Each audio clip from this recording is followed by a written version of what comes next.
Hey, Seasoned Athletes. I'm Robin Leggett, and this is episode 74 of the Seasoned Athlete Podcast.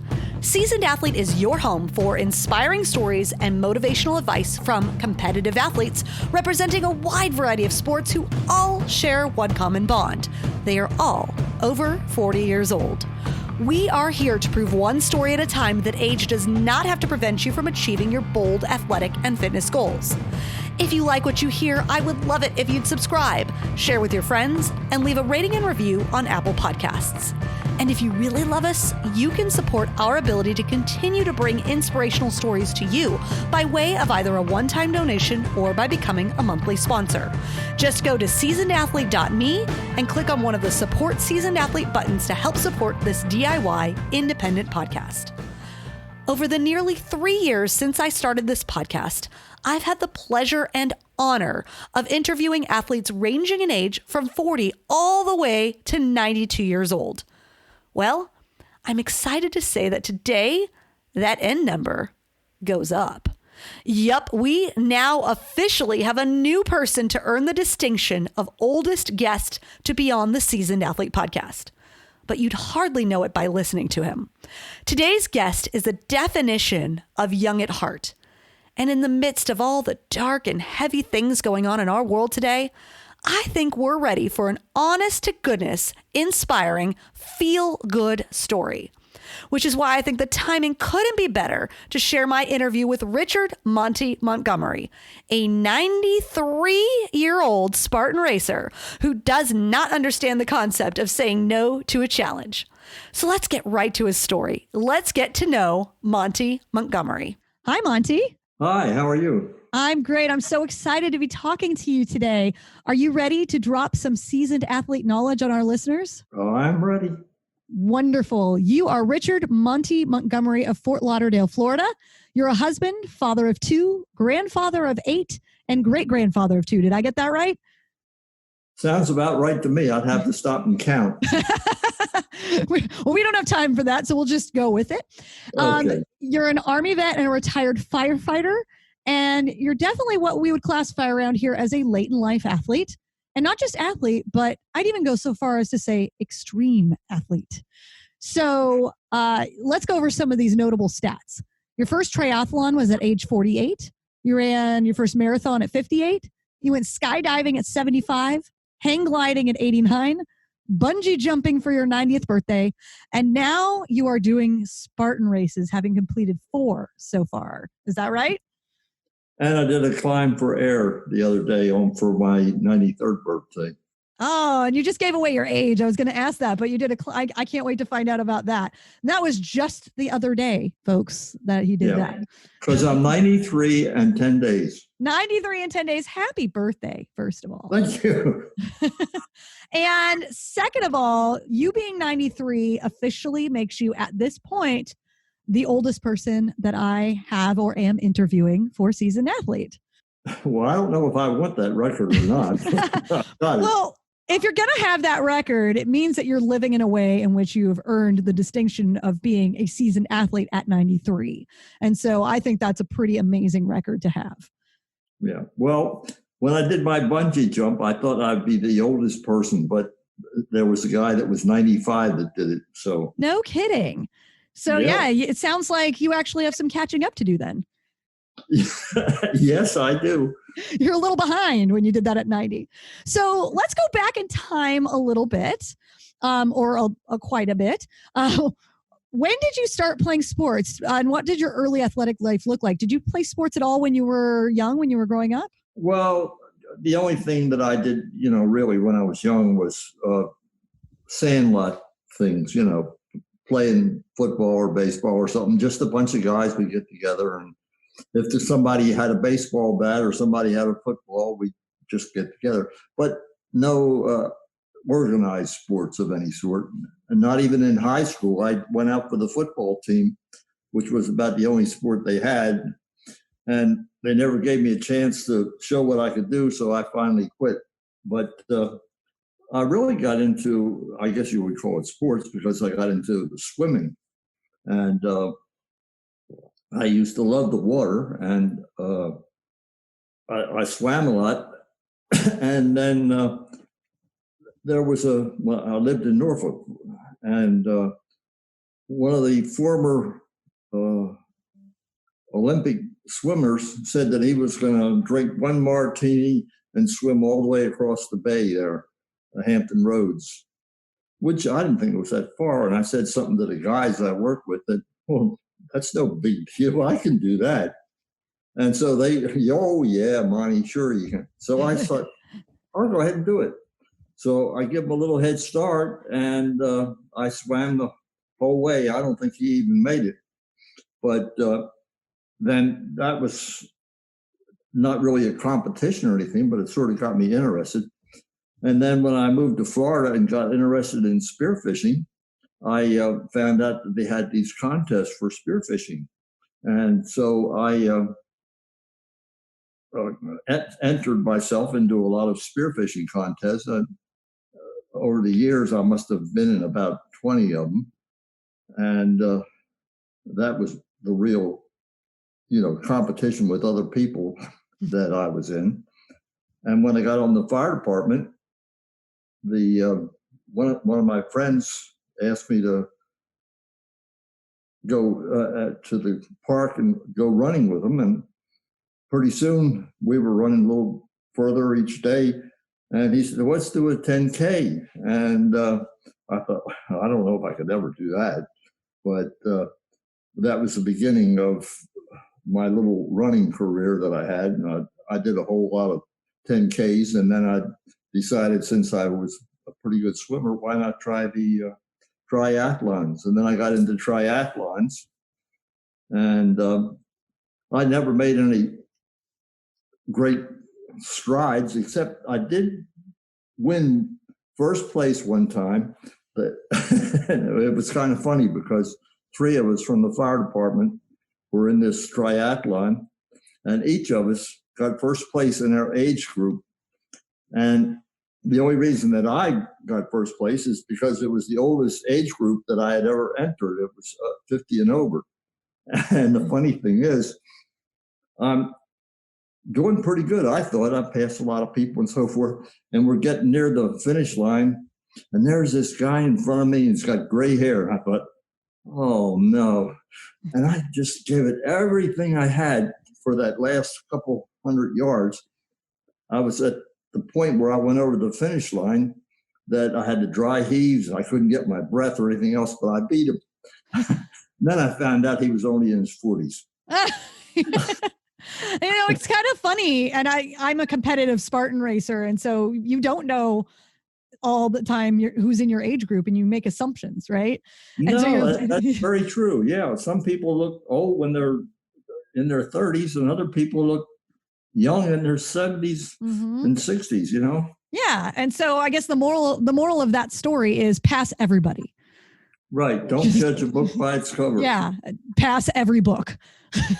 Yeah.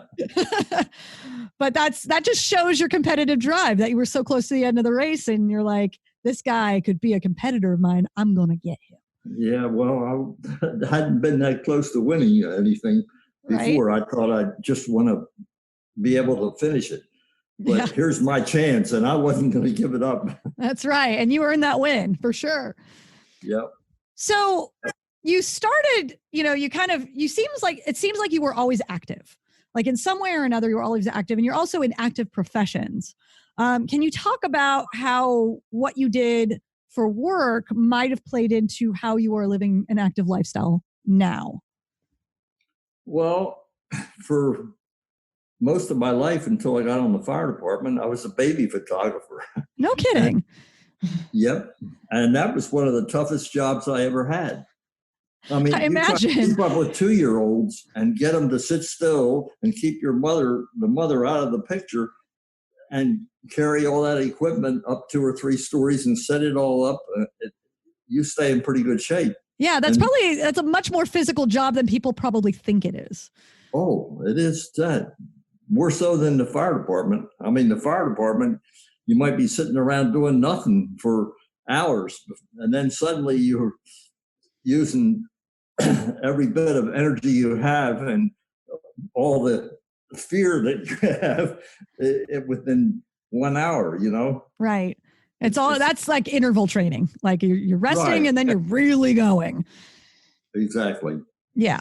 And then I also got into all the 5Ks and the triathlons and 10Ks and half marathons. And I did one marathon, but that was after I got on the fire department, and guys that were on the fire department, especially a friend of mine, Andy Sendry, kind of got me into doing these things, and it was a lot of fun. And the thing of it is, the nicest people that I think I have come across, and the most amazing people, were in these type of things, the triathlons and the runs and that sort of thing. Just really exceptional people.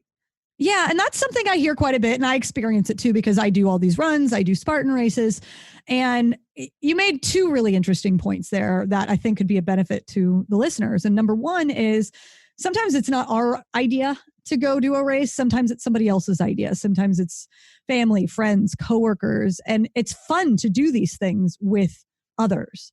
And so it's that's sort of part one of the community. And then part two is the community you find once you're there.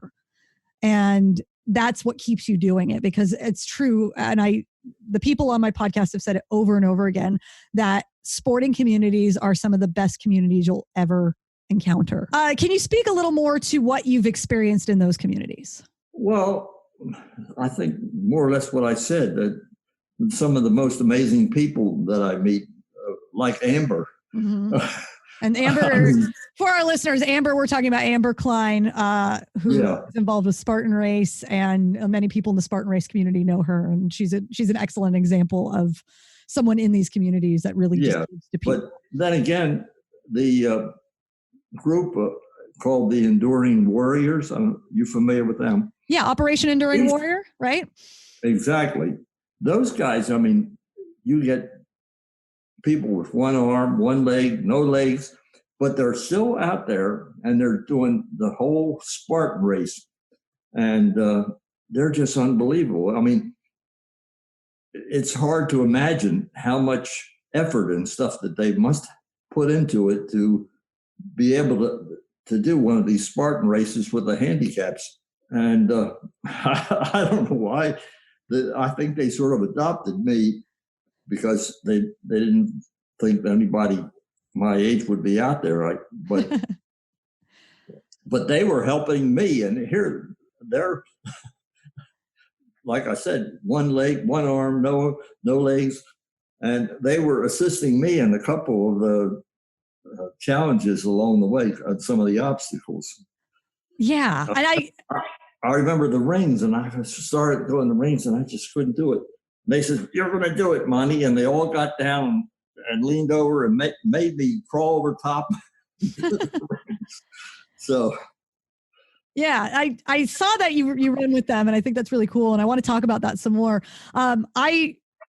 Just to clarify for the audience, like Operation Enduring Warrior is an organization that works primarily with veterans, I believe, and veterans who have been injured in their service. To show them that they can do whatever they want to do. They don't have to feel like they're, because of their handicap, that they can't compete or keep up with the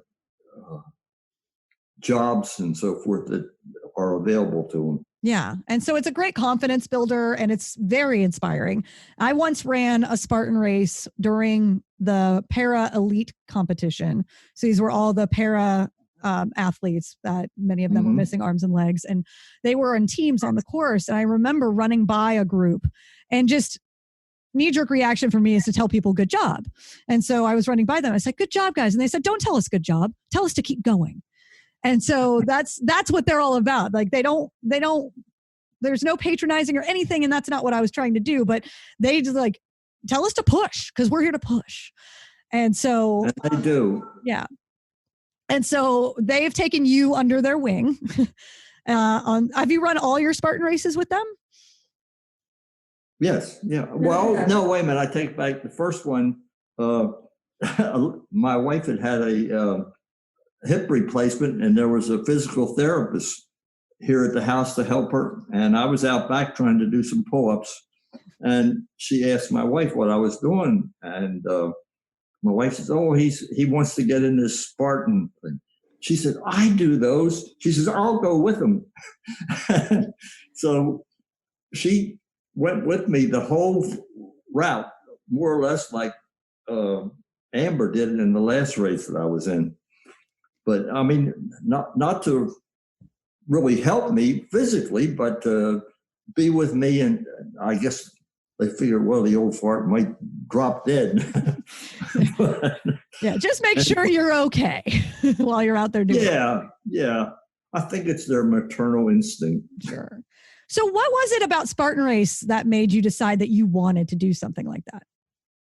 Well, what it appealed to me was because it wasn't a race to see how fast you could go on a bike or a run, but obstacles. And when I was a kid, that's all I did was climb trees and climb under and jump off of things and, all the kind of things that they have in a Spartan race. And so I kind of thought, well, I'm going to go ahead and try it. I did the same thing at the YMCA. I found out they had a gymnastics class there, and I thought, I think I'll try that. I've never done any gymnastics, but it looked like a lot of fun. How old were you when you went to gymnastics class? 87. I love it. And so I guess she was very nervous, the instructor. And so she wanted me to do a few things, and I climbed the rope and did a couple other things. She said, oh my God, Monty, I don't know anybody your age can do what you do. I said, of course not. They're all dead. But it was a lot of fun, and I never got to the point where I could do some of the things they did, but I had fun trying. Yeah. This is what I like about you, Monty, is that you're open to anything, it sounds like. And you're not letting your age dictate what you can and can't do or what you should or should not do. I'm sure there's other people in your life that are like, but maybe. But you're saying, I'm going to try this. Like, what is it about you what got you to the point where you don't have these limits on yourself? Well, I've always liked challenges. Somebody says, you can't do that. Well, you'd never be able to do that. Just like the swim across the Hampton Roads. All the guys kept bugging me and said, oh, Monty, big deal. And I knew that I could do it. Mm-hmm. So what the hell? I'll show them. Yeah. So what you're saying is... But basically, if I do something like the Spartan Race or something, it's just for myself, to prove to myself that I can still do these things. Yeah. Yeah. And so what I'm getting is the worst thing someone can say to you is you shouldn't do that or you can't do that. Well, that would be a good challenge for me to take up on. Yeah. Give me a list of things that I shouldn't do. And then you'll be kept busy for a good long while and proving everybody wrong. Oh, I don't know. I can't think offhand. Yeah. Well, and you've already... I was looking at the Ninja Warrior thing. Oh, hey. Okay. Now we're talking. Yeah. The trouble is sometimes, like my wife says, she says, you use that word so much because I used to do this and I used to do that. And I used to do all these pull-ups and I used to get up in the morning and do push-ups and while I was holding my breath to, train for the spearfishing and stuff. But sometimes your mind says, oh, I can do that. But the body says, are you crazy? Yeah, yeah. And I really can't. But I have to try it to find out that I can. Right. So you continually remain open to possibilities. I try to. Yeah. And regardless, you're 93 years old, you're doing things that most people half your age aren't willing to do a lot of the time, or 2/3 your age. You are able to do quite a bit. Like you're out on the Spartan course, you are working with people who are helping you, but you're out there doing these things. I saw you climb the slip wall. I saw that video. So I'm seeing you do things that most people your age wouldn't touch. Can you tell me about how you've been able to maintain your physical health through the years and the importance of maintaining physical health and mobility to be able to do these things? Because that's really key. Well, I think a lot of it is because of my love for the water. I've always been into diving and spearfishing and so forth. And when I retired from the fire department, we bought this boat, and we were going to try it and see if we liked living on a boat for a year or so. And it wound up, we lived on it for 16 years. Oh, wow. And we spent a lot of time in the Bahamas, and we'd get up in the morning and go for a swim and come back and have breakfast and then jump in the dinghy and go out, and we'd be diving all day long. And by the time we come back and have a little bit to eat, you couldn't keep your eyes open. I mean, but all the time you think you're really having fun, and you are, but you're also doing a lot of exercise. And I think that helps, maintain your physical ability and so forth. Yeah. And not only were you doing exercise, you were doing low to no impact exercise. Because anytime you're in the water, you don't have the impact. So that creates more longevity and less wear and tear. That's right. Yeah. It's a lot better than football. Right. Yeah. Like people who play football, their bodies generally break down a little sooner than yours has. They do. Yeah. And by the time they're in their 50s or 60s, they're crippled. Yeah. And so you've been able to really maintain your mobility through the years because of your love for being in the water and spending all this time doing low to no impact, but highly physical activity. And I have good genes too. My mother was almost 105 before she passed away. So that might have something to do with it. I don't know. Sure. It really does.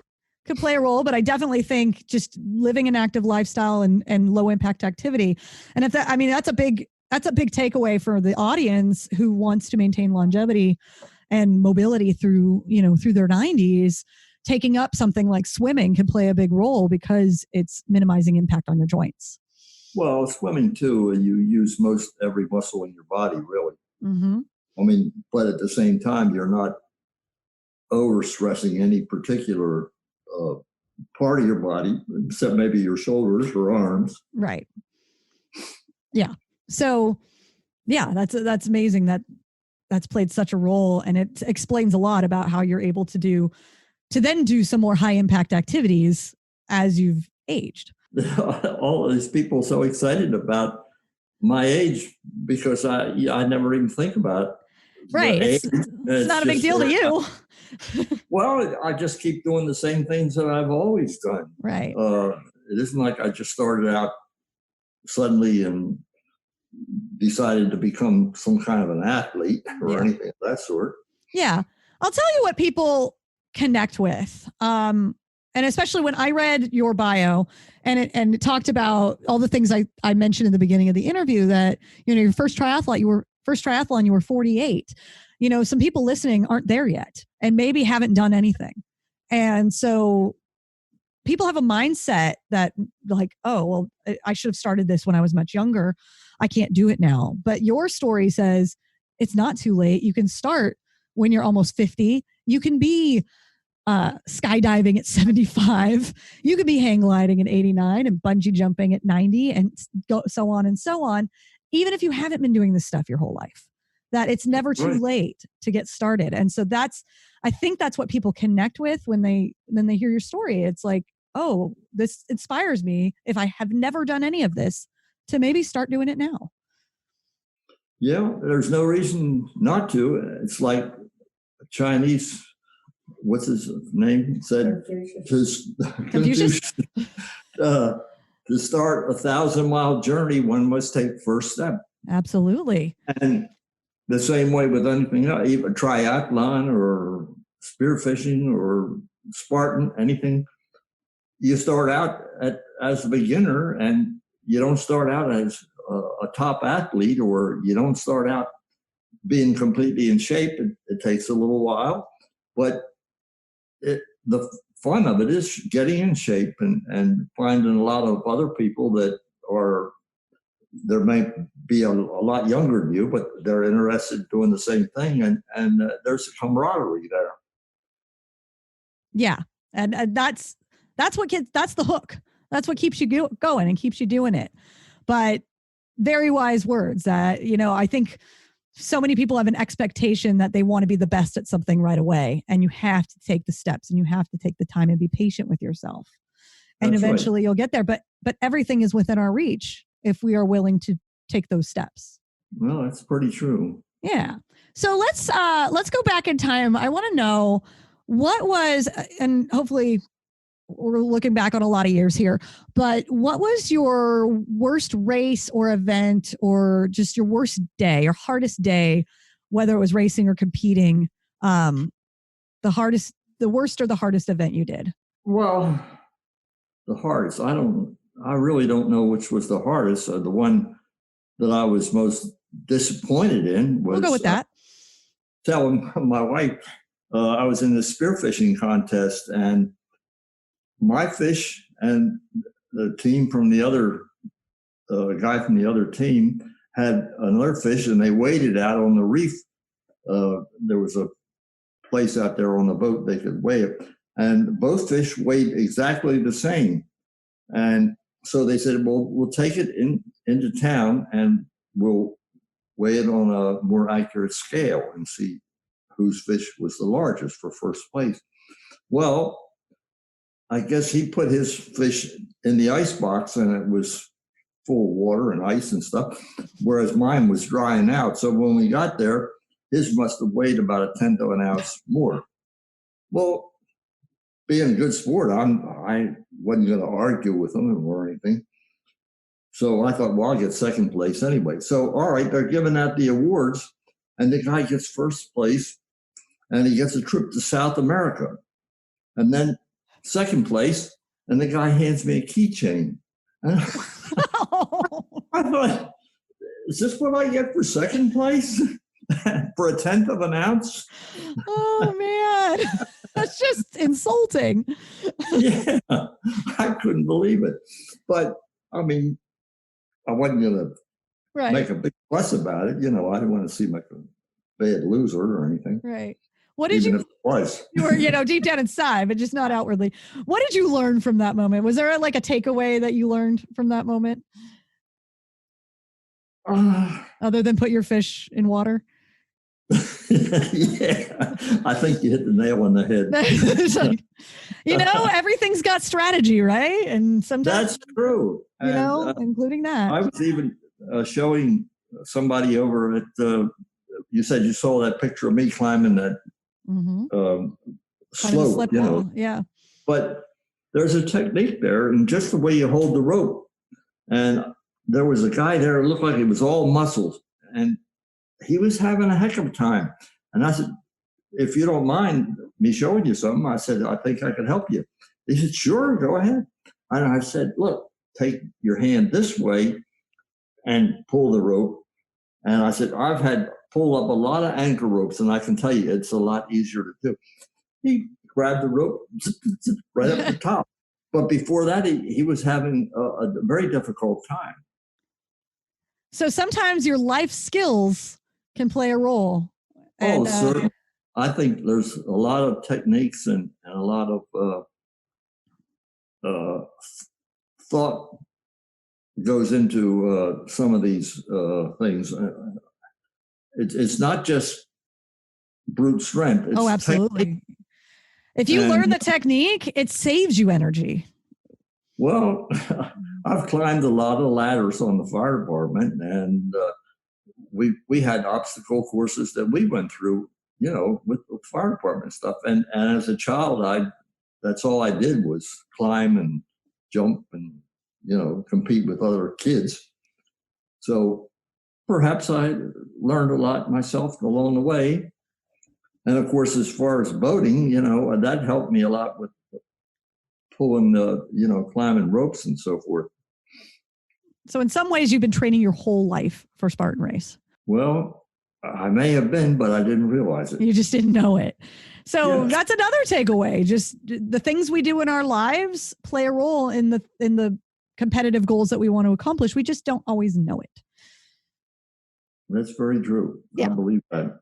So we talked about your worst event where you lost a trip to South America, but got a really, hopefully nice keychain. And, No, it wasn't a very. wasn't even a was good keychain. ALM, and it was a little ring. Oh, it's such a sad story. All right, so let's talk about your best race or your best event, or your favorite one. Can you tell me about that? Well, I think the one where I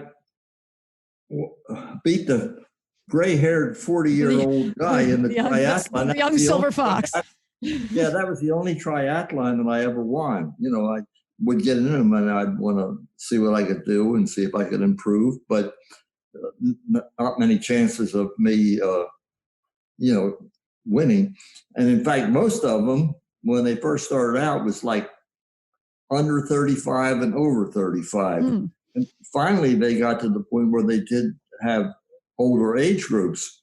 And if they had an over 90 age group in the Spartan, I would have been number one. Right.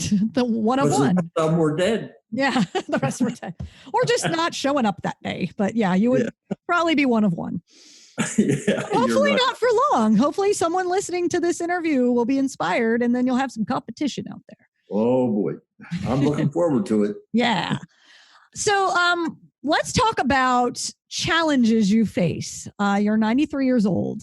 You are running Spartan races and doing competitions that many people half your age aren't even thinking of doing. What are the biggest challenges you face when it comes to doing these types of events?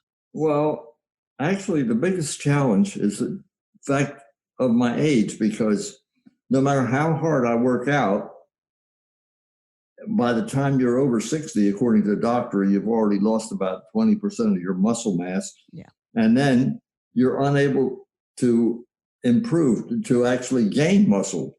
I've been taking some amino acid pills that are supposed to help me a little bit.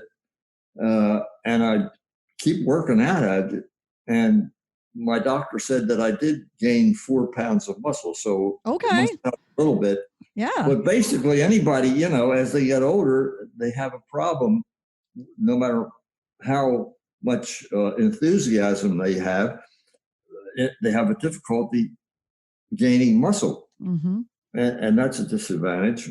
Yeah. And that's why strength training is important as we age, because we do have to fight. We're fighting muscle loss and it multiplies as we get older. So we have to combat that and try and gain muscle. What's your typical workout? What do you do to work out? Well, I've been going over there's a park not too far from where we live, and they have some hills and things. And they also have a bunch of exercise devices there. And I've been going over there, and first I'll put my ankle weights on and go around the circuit. And then I take the ankle weights off and then try to run it without the ankle weights.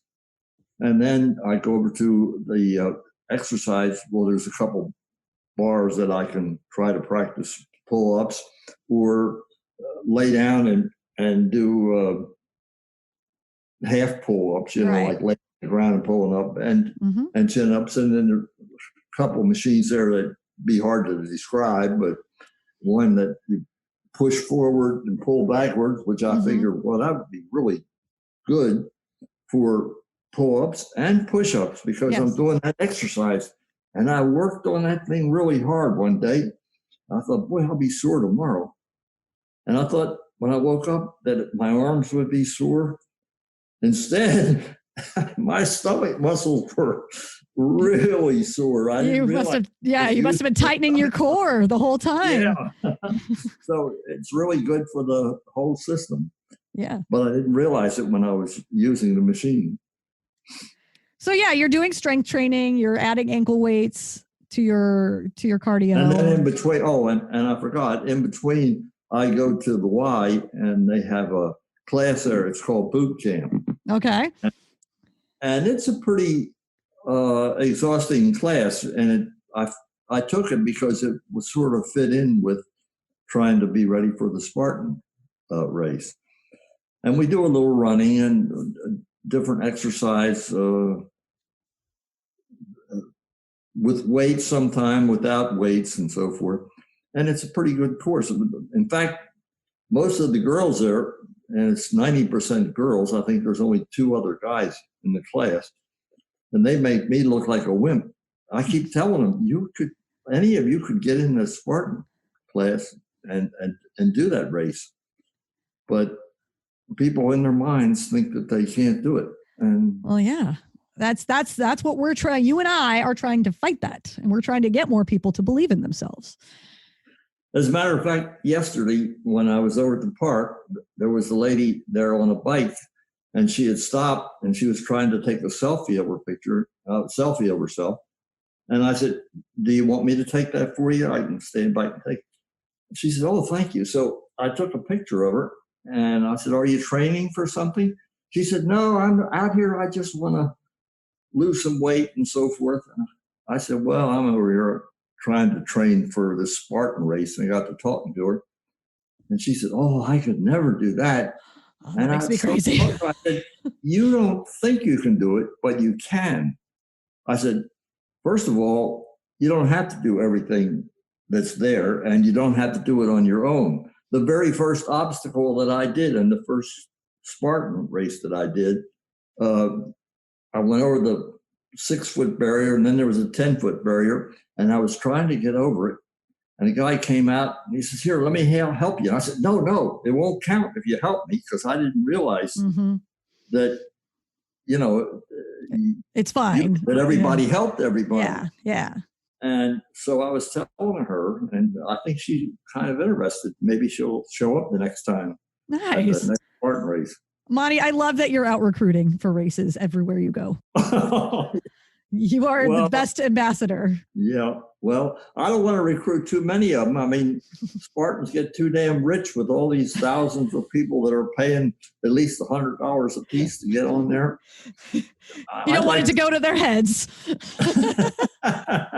need a little space out there, but then you just can't help it though. You see people and they don't have a goal, and they can, and they don't believe it. When they say I could never, that is my biggest pet peeve. That lights me up, and I'm like, oh no, you can. Like, let me tell you how you can, and let me help you do it. So you and I are kindred in that way, because I do the same thing. But you're out there just trying to get people to even just think bigger for themselves, which I think is really, really great. Yeah, I tried to get some of the ladies at the Y to compete, and I did have one girl, and she was really interested, but her husband was going to be out of town that weekend. Of course, she was, going with him, so she never was able to make it. Maybe she will next time. Who knows? Well, send them to me, and I'll make sure that they get all the the right information and help that they need. Because my personal mission is helping to get more women, and especially older women, out on the course, because I definitely not enough of that. I talked to my wife. Oh yeah, she's first on my list. No, I don't think she can do it. However, she's from New Zealand, and I met her when she first came over here, and she didn't swim or anything, and I got her into diving. And a year later, she was a national spearfishing champion. So you never know. You never know. You got to be open to it, just like you, Monty. That's right. That's right. And how long have you two been married? We're newlyweds. Of how many years? 59 years. Oh, just getting started. Yeah. Your blushing bride. I love it. I love hearing stories like that. It makes me happy. And just as in love as ever? Oh, yeah. I mean, you can't say no. She's right there. Yeah, no, I wouldn't say no anyway. I know. And she really helped us get this call going. So she's the hero in this podcast interview. Between her and my daughter thinks I'm John Wayne or something. Yeah. Your daughter's running your PR. Like, she certainly is. I told her, I said, you're my public relations officer. Yeah, you need to put her on a salary. She's doing a great job. She's sure. Not the first race, but the one that she knew about. And she comes out there and she's got a big sign made, Monty Montgomery, World War II veteran, 32-year fire department. And she brought all her friends. Oh, that's so cool. You had a cheering section. Well, and everybody should know that. Like, everybody should know who you are out on that course. Yeah, That's why I'm talking to you like today. a celebrity or something. Yeah, you're kind of becoming one. You know, between Amber and your daughter, and now I'm helping out. Like, guess what? You're becoming famous, at least in the Spartan world. Maybe I should run for office. You know, we could use the help. Yeah, we could that. So we talked about the challenges you face. I also like to ask, what kind of benefits do you find you're encountering being your age? What kind of unique benefits that maybe people who are younger don't have that you're bringing to competition and to your fitness now? Oh, well, you haven't heard of the early birds? Go on. The early bird restaurants where all us old people go there. Whoa, like early bird special. Is that's key? Is like eating early? Yeah. Well, no, you were asking me about the benefits you get. No, I wasn't talking about senior citizen discounts. That's what I was going to mention next. Yeah. The senior citizen. I go buy something and I said, do you have a senior citizen discount? No. Do you have a veterans discount? No. Do you have a firefighter's discount? I run out of things for discounts after a while. Right. So that is a start, though, like being able to afford to do these things, you can utilize these discounts. Yes, there is. There's some benefits, but I would rather be the young person that didn't need them. Right. But are there any like mental or physical benefits that you find you're able to access at your age? I'm just glad that I still have all my faculties. A lot of people my age don't. It's true. Very true. I'm still able to do all the things that I did when I was 40. So that's benefit. Yeah. And and you're bringing in all those life skills that you didn't know that you didn't know these were going to be things that you were going to use in a race. No. But you actually have access to all of these skills and abilities and techniques that you've accumulated in your life that you're now using for fun. Well, it's true. A lot of things that as all of us get older, we certainly benefit from some of the experiences that we've previously had when we were younger. And that's the way we progress. Yeah. Yeah. And I hear that a lot with the people I interview too, is just being more experienced and knowing yourself a little more, knowing when you can push and when you need to not push. I haven't got that far yet. You haven't got that far because your mind, how old do you think you are in your mind? I'd say I'd be 40. All right. So you're about 40 years old in your mind. So your mind wants to do things that you were able to do back when you were 40 and your body's like, hold up. And most of my friends are, a lot younger than me too. So I just never, I don't just hang around with a bunch of old people. Yeah. Of course, it's hard to do when you're in Florida because Florida is the home for all these old people. That is true. That is true. But you made an interesting point there. And it's like, a lot of people consider themselves old souls. It sounds like you're more of a young soul. Well, I try to be. Well, it's working for you, Monty. Well, yeah. I think so. Let's talk about advice. So you are definitely leading by example right now. You're 93 years old. You're doing Spartan races. You're challenging yourself. What advice do you have for other people who would be of a certain age, whether it's your age or younger, when it comes to getting active or trying new sports like you have over the years? What advice would you have to give? I tell people, if you would be interested in getting into something like Spartan or triathlons or anything of that sort,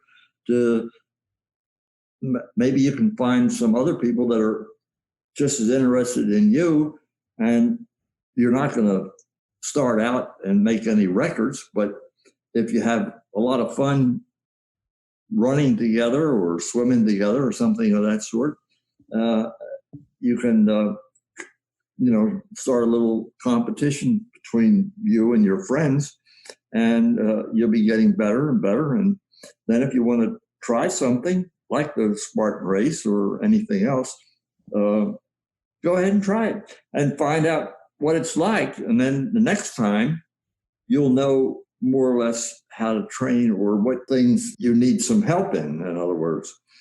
I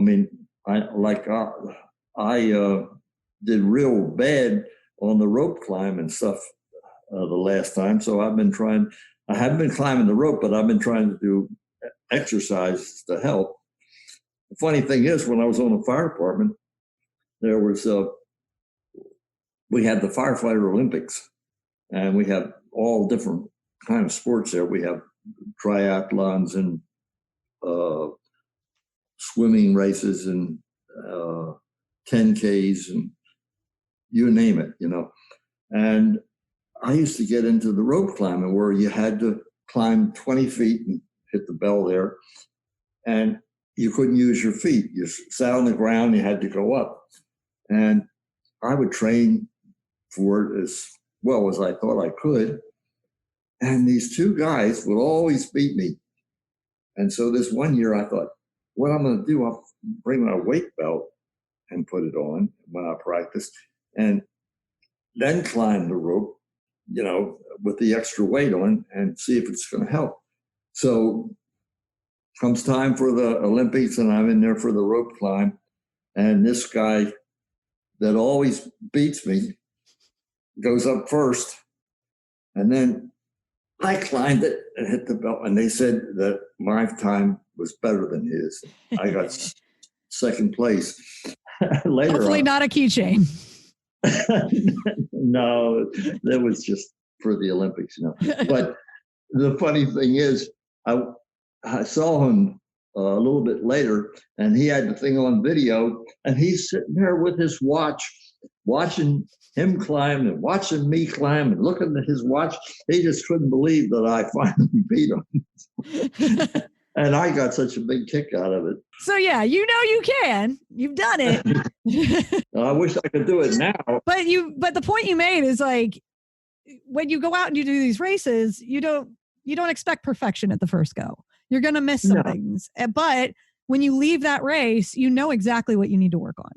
And so you can focus on those things. And you also mentioned finding the community, like getting your friends involved, meeting the community. And once you do that, you realize you're not alone, and it makes it a lot more fun because you have people with you, your friends are with you, you make new friends, and it just becomes, the camaraderie is so important, and people don't assume that. It's a good way to meet a lot of good friends and people that are, they use this term all the time, awesome.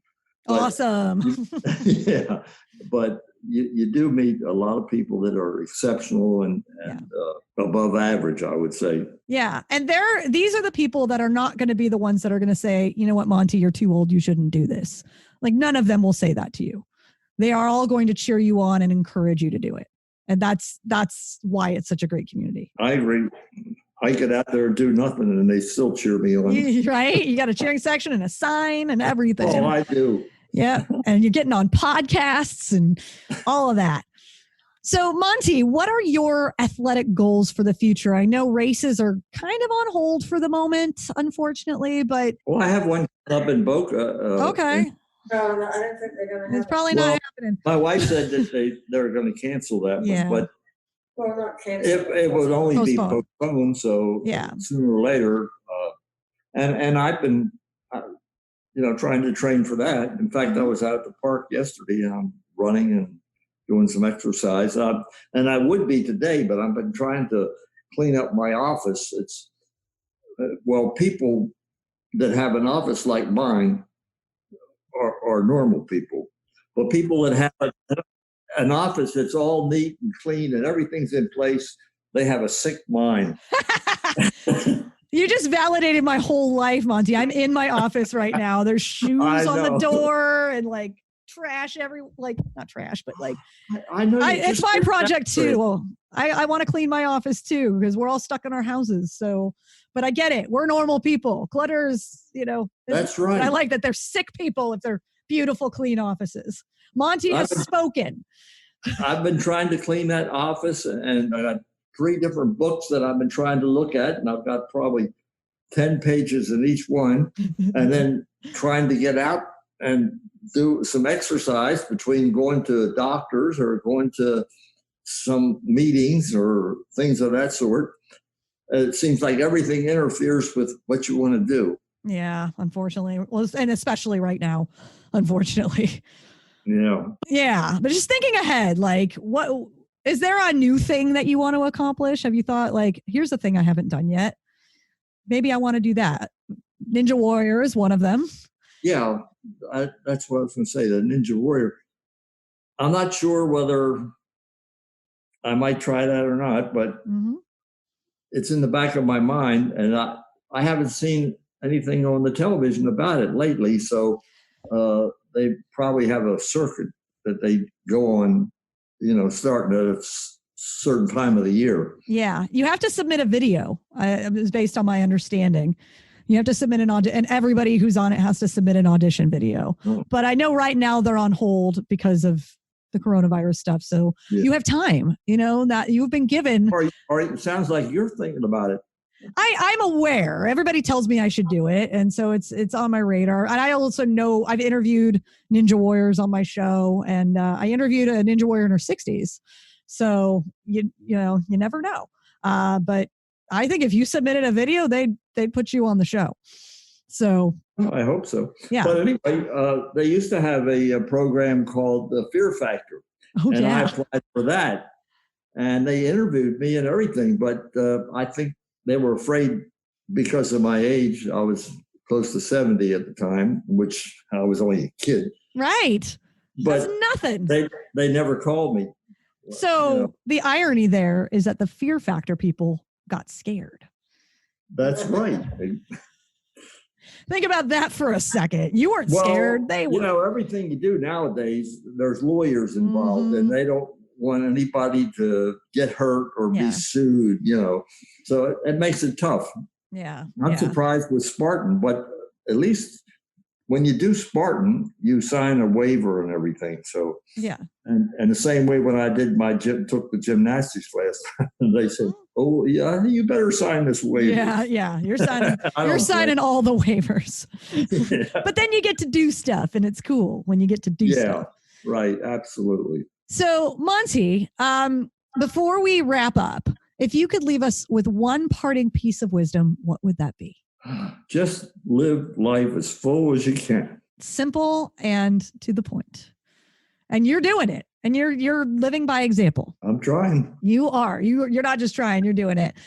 Monty, do you know how people can follow you online or maybe follow Operation Enduring Warrior? And I can share this information on our website too. I'm not even exactly sure about this following. A lot of people are send me messages and stuff on Facebook. Yeah. That's what the following means. Yeah, that's one way. So people can find you on Facebook and send you messages. I know your daughter runs an Instagram page for you. I know. I've been trying to figure out how to get to it. Yeah, I'm actually looking it up right now so I can share it with people. I think it's like Team Monty something or other. It is. Team Monty. You know more than I do. I do. Well, that's how I found you. So it's at Team Monty Spartan on Instagram. See, I'm telling you how you can follow you.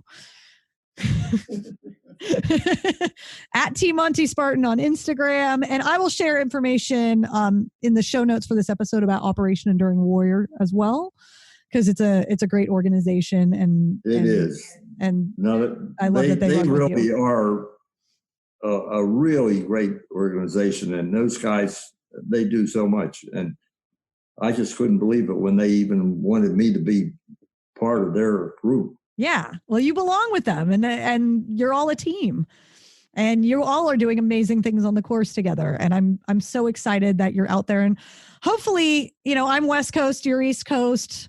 Hopefully I will get to see you at a race sometime. Hopefully we can make that work, because I would really love to meet you in person and see you at a race and see you do your thing. Well, I meet you too. Yeah. If you come over here and you're in a Spartan race, come up and say hi to me. I absolutely will. Absolutely. Monty, thank you so much for being on the Seasoned Athlete podcast. I'm glad we were able to make the technology work and get to know your story, because it's amazing and very inspirational. You may not think so. You may think you're just living your life, but what you're doing is very inspirational to people of any age, because you're making decisions about yourself that some people don't, because they limit themselves. And by you leading by example and being open to trying new things at any age, hopefully you'll convince somebody else to do the same who might be listening, who might be questioning whether or not to do something. It's my hope that they listen to your words and will make a decision to try something challenging and new for themselves. Just go out there and be open and knowing that we can have years and decades ahead of us, and you still have so much ahead of you. And I can't wait to see what you do on the course and in your life. So thank you once again for being on the show. Well, thank you very much. All right, seasoned athletes, here are my top 3 takeaways from Monty Montgomery. Number 1, don't judge your competitors by how they look in a race. If you're an age group racer, you never know if the person in front of you is in your age group or not. So do as Monty does. Assume everyone is in your age group and try and pass them all. Number 2, the things we do in our lives play a role in the competitive goals we want to accomplish. Monty started pursuing competitive sport later in life, but everything he did in his life gave him skills he's using now. You never know when and how you will utilize the things you do in your day-to-day life. And number 3, the biggest takeaway of all is that there's no such thing as too old to do big, bold things. Monty continues to live a life of adventure in his 90s, and that should serve as inspiration to all of us that age should never be a limit on what we can do. Thanks again to Monty Montgomery. Follow his adventures on Instagram at Teen Monty Spartan. Thank you for listening to the Seasoned Athlete Podcast. The music you heard in this episode is from a musician who is forever willing to face his fears, Jason Achilles. Learn more about him at jasonachilles.com. Hey, seasoned athletes, Robin here. Right now, it is more important than ever to build your strength, your resiliency, and your immunity as you face a lot of scary unknowns in the world we're living in. That is why I created my brand new coaching program I'm calling Ageless Armor Booster. This is an online program jam-packed with workouts, lessons, videos, coaching, and support that will help you become a bulletproof fortress of strength, resilience, and immunity in just 4 weeks. Because I want to do everything I can to help you build your impenetrable armor during this time when you really need it most, I packed this program with over $400 of value. With that said, I know money is tight for everyone right now. So I'm offering this program for just $97 for a limited time. That's how much I want to help you at this moment when you really need it. Head over to seasonedathlete.me to snag the program and start building your ageless armor so that you can stay safe, stay strong, and embrace your extraordinary.